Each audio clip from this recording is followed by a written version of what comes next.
Jumpa kembali Sobat All About China.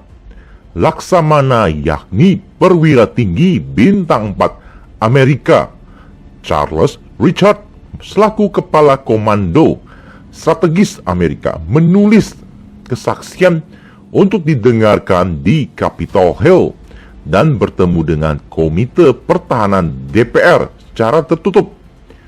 Tentunya mereka membahas rudal balistik Cina yang sangat canggih. Pada kesempatan itu kesaksian tersebut ditujukan kepada Senat dan DPR. Dalam kesaksian tersebut sang perwira tinggi bintang 4 menyatakan ini kondisi sangat serius. Perubahan dengan drastis, musuh-musuh potensial seperti Cina hingga Rusia menantang dan mengancam keamanan Amerika. Belum pernah terjadi sebelumnya, bahkan 30 tahun terakhir tidak memiliki pengalaman seperti sekarang ini. Cina dianggap ancaman yang sangat serius, sebab dikatakan bahwa ekspansi kualitatif dan kuantitatif Cina mengancam keamanan Amerika.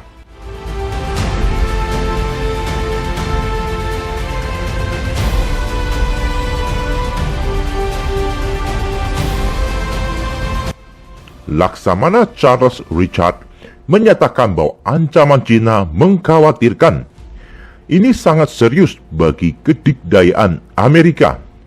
Sebab apabila Amerika kecolongan atau tidak mampu mencegahnya, terutama hal strategis dan nuklir, sebab senjata yang didemonstrasikan Cina pada Juli 2021 berkemampuan menghantar hulu ledak nuklir dan arsenal yang sangat canggih, maka semua Departemen Pertahanan Amerika tidak akan dapat melakukan apapun juga.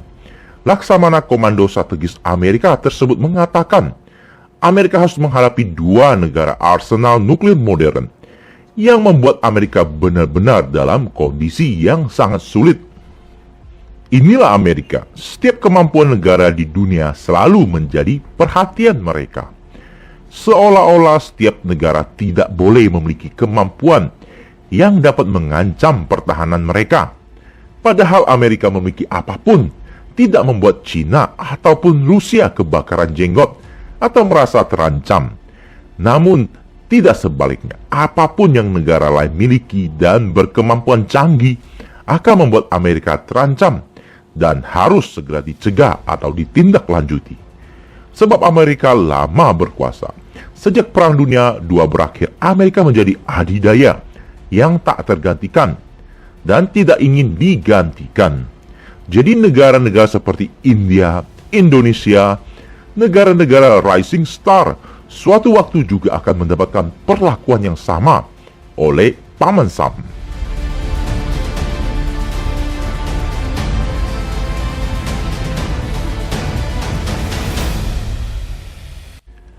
Kepala Komando Strategis Amerika memberikan gambaran senjata kendaraan yang diuji Cina, yakni berkemungkinan berada pada ujung atmosfer atau tepi ruang hampa sekitar 100 km hingga 150 km di atas bumi, terbang sejauh 40.000 km dan selama lebih dari 100 menit, metode HGV alias glide, dan berkemampuan hypersonic. Hal seperti ini tidak pernah dilakukan negara manapun sebelumnya, menjadikannya penerbangan terlama, terjauh dari sebuah sistem senjata darat yang ada saat ini. Selama ini rudal ICBM alias balistik antar benua melakukan penyerangan dengan trajektori parabolik atau MARV alias maneuverable ballistic. Namun jenis yang Cina uji diyakini kemungkinan FOB, Fractional Orbital Bombardment, dengan kemampuan manuver dan hypersonic. Soviet era 60-an pernah menguji senjata demikian, namun trajektorinya fix. Berbeda dengan yang diuji Cina, mampu melakukan manuver dan berkecepatan hypersonic saat berada di atmosfer. Dapat menyerang dari mana saja, menghindari radar atau pertahanan udara musuh. Apa yang membuat hypersonic begitu ditakuti? Selain sangat cepat menghindari radar dan rudal pertahanan udara, juga memiliki kecepatan yang dapat mendatangkan kerusakan yang sangat dahsyat, sekalipun tanpa peledak atau warhead, sebab energi kinetik yang dihasilkan dari kecepatan hypersonic sangat tinggi, mampu merusak apapun juga, bahkan menembus kedalaman bunker. Contoh sederhana, makin keras kita mengeluarkan tenaga untuk melempar suatu objek, maka makin besar impact yang dihasilkan. Peluru sniper memiliki kecepatan 2.800 km per jam atau 800 meter per detik, sanggup menembus besi yang berlapis-lapis. Hypersonic yakni minimal 2 km per detik.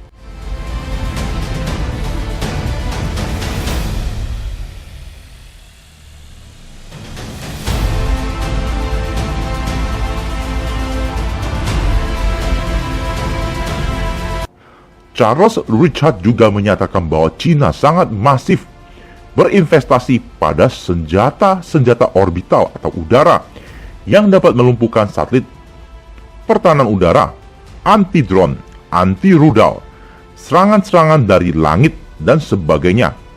Beliau juga menyoroti pembangunan silo nuklir yang masif oleh China. Ada ratusan silo baru yang terbangun dan sangat dirahasiakan.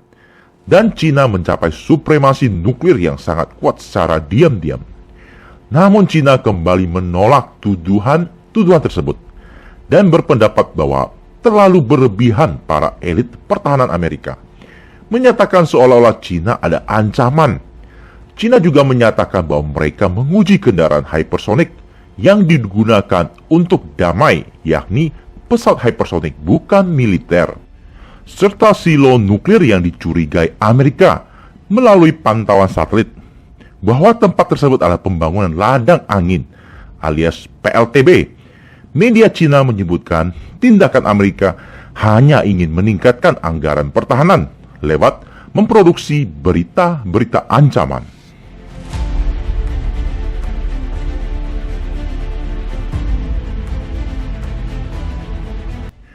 China juga dikabarkan memiliki rudal hypersonic generasi kedua, yakni berkemampuan pelacak infrared atau panas. Jadi rudal dapat mengunci target, baik pesawat, objek-objek bergerak. Jenis rudal heat-seeking berkecepatan hypersonic belum pernah dibuat negara manapun, dan China terdepan. Rudal pelacak panas memang menjadi momok mematikan bagi lawan. Percaya atau tidak laporan dari Amerika barusan tentang ancaman China tentu 100% tidak bisa dikesampingkan. Memang China memiliki kapabilitas tersebut. China berkarakteristik tertutup untuk hal sensitif dan strategis, tidak pamer, sebab hal strategis dan rahasia tidak diperuntukkan untuk diperlihatkan atau konsumsi publik. Ketidakpopuleran ideologi mereka juga seringkali menjadi sorotan dunia, serta sentimen atau anti-China justru membuat China makin waspada, serta meningkatkan kapabilitas, dan apabila hal buruk terjadi seperti perang, nah, senjata-senjata yang tidak pernah dilihat, tidak pernah didengar, tidak pernah diantisipasi, itulah yang akan merontokkan kedikdayaan negara adidaya. Sampai sudah di penghujung topik sobat, terima kasih sudah meluangkan waktu dan meramaikan channel ini. Jumpa di lain topik. Salam all about China.